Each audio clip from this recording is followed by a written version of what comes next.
Hello, everybody, and welcome back to the. Let's try that again. 3, 2, 1. Hello, everybody, and welcome back to another episode of the Daft on Draft podcast. I am your host, Dalton Miller, joined as always by my co-host Corey Kinnan. I apologize for my hair. I don't know how to fix that right now. Honestly, I can't fix it. It just is what it is. We'll have to deal with it. You know what else we'll have to deal with? More Ohio State talk today, guys. Yep. We are going through the teams from top to bottom based on postseason rankings, and Ohio State was number one. And we are talking about the potential NFL draft prospects that we see right now, and this could always change once the season begins. But the guys that we see right now who are draft eligible, who are relatively, you could see them entering the 2026 NFL draft. We are going to talk about 6 gentlemen today, ranging from a safety to defensive end. Weirdly enough, no defensive tackles for Ohio State this year that we are talking about yet, which is interesting. Maybe that'll change. But I got to ask, Corey, how are you doing today? I'm good, man. I PR'd in my 400-meter benchmark workout today, so I'm feeling good. I'm feeling good. The treadmills at my gym only go up to 15 miles an hour, and to finish a quarter mile in a minute, you have to stay at 15 miles an hour for the whole minute, and I was able to do it, so it felt good. It was a good day at the gym. So I'm here ready to talk some Ohio State defense here and get into this. Yesterday's episode was a lot of fun, so yeah, I have not ran. I consistently tell people that the only way that I'm going to be running is if something that can kill me or my family is chasing me. That's it. I retired from running when I left the military. Talk about burnout. So let's get down and dirty here. Do you want to start from the top? Do you want to start from the bottom? Like everybody knows about Caleb Downs. I think we just start with the obvious one. Yeah, knows about like Sonny Styles. So we'll just get through them quick. Maybe not. I don't know. We talked about 2 guys for like 25 minutes yesterday. So yeah, Caleb Downs. Before you start, and I will let you like start and have the runway, but I just need to say this first and foremost. He's just a damn good football player. Just like flat out, period. That's all I have to say. Yeah, he is. He is. I want to be diplomatic in how I say this because he is a damn good football player. And like how I evaluate safeties these days too, it's kind of shifted. Like I don't need to see a safety be able to do all 3 things: play in the box, play in the slot, and play over the top, right? I think as long as a safety can check 2 of those boxes, like I'm really good with it. And Downs checks 2 of those boxes. Oh, I disagree. You think he plays? He's got range over the top too? Oh, hell yeah. Hell yes. I see a little iffiness. Not for me, his range is perfectly fine. Not like I don't think he's going to run a 4.4, but because he is so instinctive when he's reading QB intentions, and that's the other thing that we have to talk about when it comes to safety play in general, right? Is what is their role? What are they doing? And there's a lot of single high snaps for him. And he does a very good job of reading QB intentions. And there aren't a lot of over the top throws that he has to actually defend. But in the couple of instances where he had to turn and burn, I didn't have any issues with it. I saw some reps in the Oregon game. I think it was the first time around, not the Rose Bowl, where he got his toe stepped on a bit and had to try to turn and run. And then the Texas game as well, he got kind of in catch technique a little out leveraged a little bit. But again, how often is a safety like Caleb Downs, I should say, how often are you sticking him in the slot and lining him up in like cover 1? Like it's not going to happen very often. And that's to say, like, I think he's a very good safety. I do think that he is closer to Jamal Adams, though, than like. Obviously, he's not Kyle Hamilton. Like, that's not a fair comp to make, right? But I think Kyle Hamilton is the last like blue chip safety that we have to kind of go off of, right? I think he's more like Jamal Adams than he is Kyle Hamilton, and Jamal Adams was drafted earlier than Kyle Hamilton. So again, that's to say that like Caleb Downs is still going to get drafted in the first round. But I'm going to cool on the blue chip talk. Hmm. I didn't see anything that I disliked from his game, like at all. Fair. The only thing, like he might be a 4.55 guy. Like I want his I eyes on I the quarterback. That's my I, biggest concern. I don't think he's super fast. Mm-mm. But like, man, he's quick witted. He reads 2-to-1 quick when they're doing match stuff. He's the QB intention stuff when they're in spot drop. He's good with, and then the way that he plays, man, the physicality that safety tandem played with. I mean, that's two linebackers there, Oh both yeah, of those guys. Um, Lathan Ransom was a crash test dummy. oh So my God, he's so much fun to watch. I mean, Latham was so much fun to watch. yeah. But like Kayla, man, he doesn't miss tackles. Even when he gets a little bit out of position, he finds a way to get the job done. He will run through your face. Like he is everything that I want in a safety outside of, like, he's not Jesse Bates, obviously, back Right. there. Right. But I think he's more than good enough to play anywhere you need him to play. And I think it's because I like him. I like his mind when it comes to how quickly he is reading things 2-to-1 in match stuff, how attentive he is in coverage. And then on top of that, I think that quick wittedness makes up for a lot of the times that 4.50 to 4.52 speed. Yeah.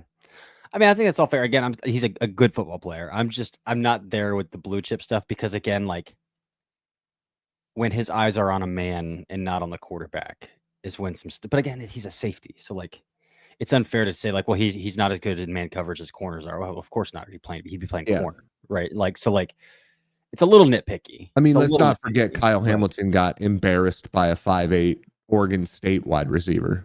yeah. And it tanked the narrative, his entire narrative. Right. But yeah, like So I it's a don't little think nitpicky. He's a great he's football not. player, Yeah, and that's but how he I feel. doesn't Yeah, check every box to be that blue chip guy, I think, is what I'm trying to say here. no, I don't see him. Like I see him very much. They're different players, but I see him in that Malachi Starks range. Is where you don't even see him that high. I think he could get I drafted think high. he's I'm saying like, oh, I thought you were I think talking he's about like skill way set. I more was like, I don't complete. want that guy playing man in the slot. No. That's what I said. Okay. They're different Yeah, players, but in yeah. that same range of where Yeah, they'll grade out for me. yeah, that's fair. Yeah, I can live with that. All right, the second most popular player on this Ohio State defense is obviously linebacker Sonny Styles. Second Sonny, most popular. He's my most popular. if you had to grade them out, would you grade him out higher than Caleb Downs? No, but I'm more excited about him. Me too. He's in the second year playing linebacker. And he's 19 years old in his third He's a season of freak. college. Yeah, he's a freak. I think we could similarly could be He'll be talking about 21 this year, by the way. okay, he's 21. Similarly, we could be talking about him the same way that we kind of started talking about Jahad Campbell at the end of the season last year. Yeah. Because again, he's 6'3", 235, a converted safety, so he's got coverage instincts. And not just converted, like started at safety. Yes. For Yes. Ohio State. Like not in high school. Not in high school, yeah. My biggest qualm with Sonny Styles. I hate them playing him as an overhang. I if you want him to play linebacker, let him play linebacker and stop trying to man him out in the nickel in the slot and like. And I get like the Michigan game, sure, like it's Colson Loveland. You need to probably put your best athlete on Colson Loveland without giving up a corner, right? And like we talked about two safeties who I think are very much like eyes on the quarterback, downhill oriented, and Caleb Downs and Lathan Ransom. It probably made sense. Like Sonny Styles go man up Colson Loveland, right? But like, I would love for if they could cut out the overhang stuff and just like let him play stack and let him play linebacker. Because again, I think where his game still needs, because it's his second full season playing linebacker, is his eyes aren't fast yet. His eyes aren't fast yet. But I'm very excited about Sonny Styles. I think there's times where I see his eyes are very quick, actually. I think the problem is just he needs way more reps in the box Yes, to be exactly. Yeah. consistent with it. That I agree with. But man, the safety convert is so easy to see, and the explosiveness and size and violence that he brings on contact is those Ohio State defenders last year. I don't think I really realized it. They freaking hit people, man. I mean, they were physical. It will not shock me if Cody Simon becomes a 10-year NFL starting linebacker for the Cardinals. Oh yeah. Yep. I don't disagree with you. But yeah, man, Sonny Styles, just that type of athleticism and size, and I think how good he was already at linebacker in year one. Again, going into summer scouting, this is where we can be sunshine and roses and really project this dude could be special. We're just gonna have to wait and see if it happens. Yeah. Again, get him out of the freaking slot. Get him out of the overhang looks. Let him play. And he needs to learn to play a little bit lower. At the line of scrimmage. Yeah. And he bites off more than he can chew quite often when it comes to pursuit angles. And I think that's just kind of because he's just, again, kind of new to the position. Yeah. Do you know there's also some people in that building that think he should be playing pass rusher? Like there are some people like he would legitimately be a better pass rusher than a linebacker. You can't change that guy's position a third time. And he's too good of a backpedaler. He's too good in coverage to Yeah. No, absolutely. But that's what makes me think like we could be talking about him the same way we've been talking about Jahad Campbell, like from like December on last year. Like that's what makes me think we could be talking about Sonny Styles in that same regard next year. Yeah. I'm gonna jump to the player that I'm third most excited about on Ohio State's defense, if you're okay with that. Oh, absolutely. Jermaine Matthews, man. This guy was the best corner on their team last year. And I know he didn't get to play a whole lot because Denzel Burke and Davis Igbinosun had some seniority. Jermaine Matthews was the best corner on that team last year. But he's long, he's twitched up, plays well within his frame. You like him more than Hancock?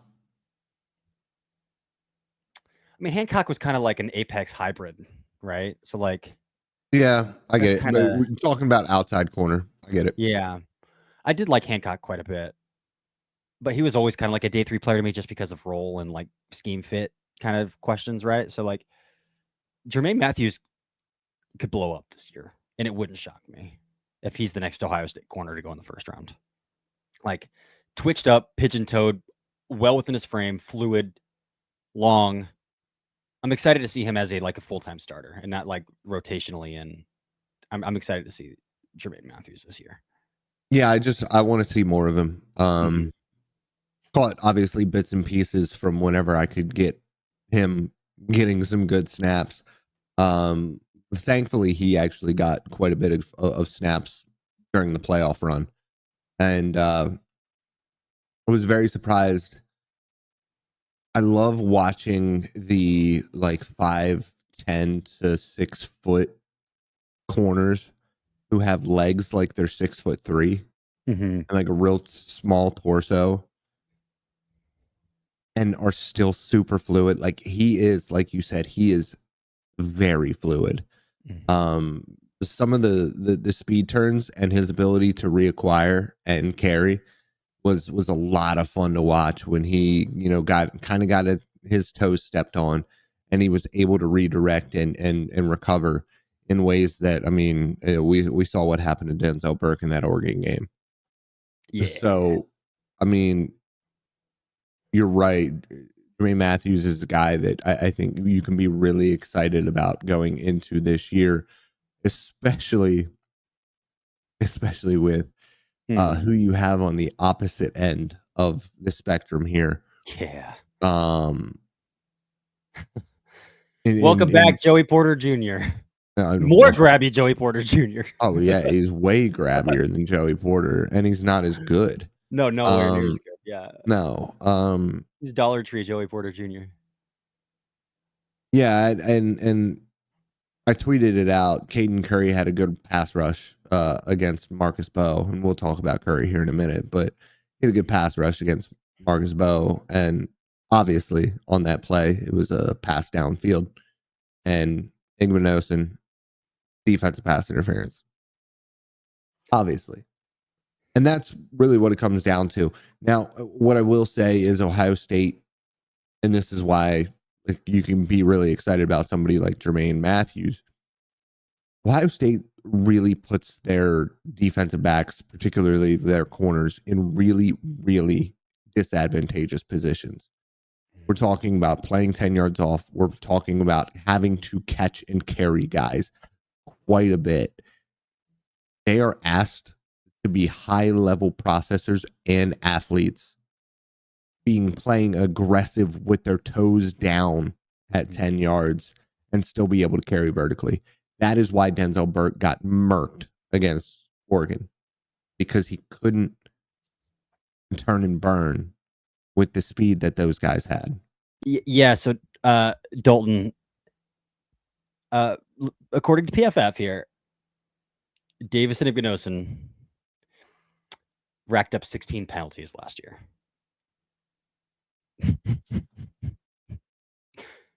16 penalties. Did that lead defenders? I mean, it had to have. I would love to know, but PFF has been glitchy the past couple of days, so we probably won't be able to look that up right now. Probably not. Yeah. That's gotta be top 5. It's gotta be top 5. 16 defensive penalties is ridiculous. Yeah. I mean, obviously they played a ton of games because they played in the national championship, but or is that just regular season? That was that was the full season, regular and post. Yeah. But what sucks is he's got an awesome body type. He's also pretty twitchy. He just can't, and he's long. Like again, like he's got everything that you would look for in a corner, but the dude just can't keep his hand. Yep. The next highest was 11, so he had 5 more than Nevada corner Chad Brown. Is that just for corners though? Yeah, just for corners. Oh, I was thinking. I wonder about him college football wide. Position notwithstanding, I bet you he's still at the top. Yeah, I don't know if I can sort it that way. I could do full defense. We'll go there. But yeah, but like I really like his body type. He moves pretty well, and he's a boundary corner, obviously, right? So like, yeah, he doesn't need to be ultra fluid, but he moves well for a boundary corner. He can, if he could just keep his hands to himself. But he's grabby. He's late to open his gate, and he's in recovery mode all the time. And his transitional burst isn't great, so like he has to grab to try to hang back on, and so yeah, he has the most defensive penalties. Let me go to offense. Oh, there's no way to search just by offense. So he has the most, at least, defensive penalties without me going through offensive. I bet he has the most penalties in college football. Yeah, I bet so too. We're gonna go to blocking because that's the only way. Yeah, holding. Yeah, I mean they don't call OPI. Yeah, come on now. Yeah, so we're gonna look at blocking here, and yeah, it would be false starts and holdings and no. Oh boy, this is fun. South Alabama offensive, and like false starts too. South Alabama offensive tackle Malachi Carney had 18 penalties. Ooh. Guess who also had 16 penalties, and this should not be a hard guess. It's an offensive lineman that we both like really loved, and then we're like, oh no, actually he kind of sucks as the season went along. Texas. Yeah, Cam Williams. Dude, false starts all the time. Yeah. So Cam Williams also had 16 penalties. Yeah. So tied for second most penalties in college football last year. So yeah, that's great. But again, just figure something out technique wise, man. Because I think the feet are kind of there. The hips are slow to open. But again, you're a boundary corner. You don't need to be as fluid as a field corner. Like you just don't. Figure something out, man. But we'll see what happens this year. Right now, he's a mess with his hands. So Yeah. yeah. All right, that just leaves us to talk about the two edge rushers here, who neither were starters. Both will be starters next year, and that is Kenyatta Jackson and Caden Curry. Neither of which look to be players that, well, Caden Curry's a senior, look to be players that should declare.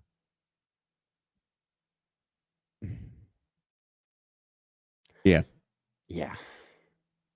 Um, Wild card here is CJ Hicks, who did play linebacker for Ohio State, is moving to full-time edge. I do really like the way that Caden Curry plays the game, because he does play with his pants on fire. But he is, like, his pursuit is fantastic. He really, really wants to be a good football player. He's just not. Neither of them have any sort of, and this has been a kind of an Ohio State thing the past couple of years. Weirdly enough, after the Bosa brothers, Chase Young's the last Chase Young, good one, dominant one. Yeah, just full of 5 stars. None of them not very refined guys when it comes to pass rush plan, when it comes to footwork and hand usage. Like, it's all just not really there. Yeah. What I will say is Kenyatta Jackson has some upside to him. Lots of length, You lots need of burst. Lots of length, 6'6", lots of length, lots of burst. And he has a nice little Euro step that he gets, that he can swim inside on, or rip inside on. But outside of that, man, he just doesn't really have much of a plan at all. And there are a couple times where he had the burst and it looked like he might have the bend, but then the ankles gave out on him. And so, like, is he going to consistently be able to win on the outside track? I don't know. The hands are going to have to get so much better if he's going to. Because he's not overly powerful either. No, but what I will say is, with that length, I did watch him walk back Connerly a couple times, which, talk about Connerly's core strength. He was able to re-anchor.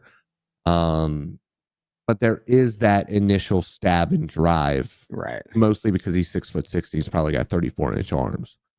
But if you don't have Ben, then you have to have, like, the Jared Verse, Will Anderson Jr. level of explosiveness and speed to power, ability to convert speed to power through the chest. And he doesn't have that. Yeah. No. Yeah. No, and Curry on the other side has a little bit more when it comes to his hands. And I actually think that he's got some pretty decent straight line juice when it comes to in pursuit, but the initial explosiveness off the line, and this is something with Jackson too, getting off of the line, he can be slow on sometimes. Curry's just kind of stiff. He's really stiff. He is listed at 6'3", and he plays like he's 6'8". Like, he just plays straight up, no knee bend whatsoever. And so, yeah, that's kind of tough. But you know, for me, this is an incredibly talented back seven, and I'm wondering what the front four is going to look like. Yep. They'll have young guys. Will they get run? For sure. I know, like, I mean, we could talk about some young guys, but it's hard to, like, talk about guys who had 100 snaps last year, right? Like, Marvell Reese, linebacker, 6'3" and 230 pounds. The dude can play. Like, he's got traits, but, like, he played 100 snaps. I know people really like Caden McDonald, who plays defensive tackle for Ohio State, but, like, again, he played 100 snaps behind those guys. They had 2 drafted off their defensive tackles last year. So, like, we don't have something to go off of. Lorenzo Styles, Sonny's brother, is a Notre Dame transfer, and he's not like he's an older guy. He's a redshirt senior, and he's just now slated to be the starting nickel with Jordan Hancock now gone. So like, but again, he didn't play a whole lot because he's been entrenched. Yeah. It's just we don't have the body of work to talk about some of these other guys that might. I mean, that do have tools. So we'll see what happens there. But the guys that do have a substantial body of work on that front four, yeah, it's not hot. Again, they did transfer in a kid from Idaho who's a junior. That they're pretty high on, Logan George. 2 first names. That's really just kind of it. CJ Hicks converting from full-time linebacker to full-time edge rusher. Like we'll see how that goes off the edge there, but outside of that, I do kind of like Arvell Reese in limited showing, but he's pretty raw and he's pretty thin. He's like, again, like 6'3", 220, 230, something like so. Like, and he doesn't carry the weight the same way that Sonny does. Like he's not that kind of body type. He's more slender. But we'll see full years as a starter now here. So, yeah, I think that's it for a primer on the Ohio State defense, man. So we ranked them already with the way that we talked about them. Yeah, we did. I think we pretty much see them exactly the same.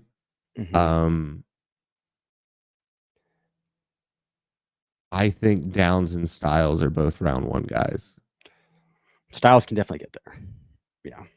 I think Matthews is a round 1 guy with a full-time body of work. We'll see. Corners always terrify me. It's volatile, yeah. Corners are volatile, so volatile. Year out. Yep. So we'll see. But especially with the limited snaps that he got. And it wasn't super duper limited. He got a decent amount of work, but just overall, it's one where the more you play, the more opportunities you have to show your arse at corner. That's just the way it is. Yep. For sure. Well, I don't have anything else to add, Dalton. I do not either. All right. Well, as always, this has been another episode of the Daft on Draft podcast. We're moving on to the number 2 team in the nation, which I believe was Penn State ended up finishing 2 in the nation, right? I don't remember who finished 2. I don't remember. We'll figure it out. We'll figure it out. That's what we're going to talk about next. But yeah, until next time, this has been the Daft on Draft podcast.